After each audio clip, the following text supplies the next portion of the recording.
huwag nating isuko ang ating kalayaan, huwag nating isuko ang ating karapatan.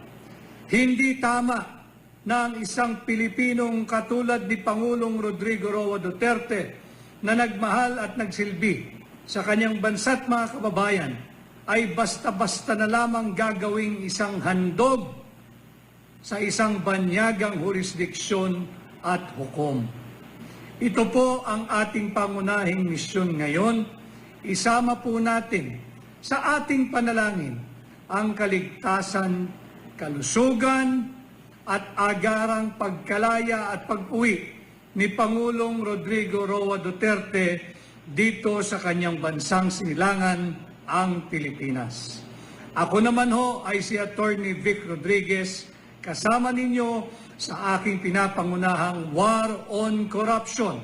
Labanan po natin ang korupsyon na higit pang nagiging talamak sa kasalukuyang administrasyon. At bilang patunay na ako'y kaisa ninyo, aking pong linabanan ang illegal, invalid, immoral, unconstitutional at criminal 2025 budget.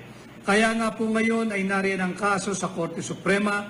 Inaantay natin ang muling pagdinig na gaganapin sa May 19, 2025. Dito, kasama si Pangulong Duterte, ay nadiskubre natin na yung Bicameral Conference Committee report na siyang nagiging haligi at sandigan ng ating taunang budget ay ipinasa kahit sa ito ay punong-puno ng blanco.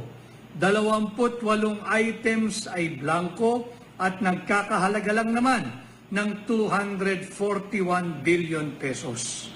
Bukod sa napakaraming injustisyang ating nasasaksihan nitong mga nakaraang araw, nagsimula doon sa hindi pagrespeto sa karapatan ninyo diyan sa Davao sa Kingdom of Jesus Christ. Nagpatuloy sa hindi pagbibigay ng due process kay Pangulong Rodrigo Roa Duterte. Nandirito rin na kanilang sinasalaula ang ating saligang batas sa pamamagitan ng maling proseso at pagpasa ng ating taunang budget. At bilang senador ninyo, ito ang aking tututukan.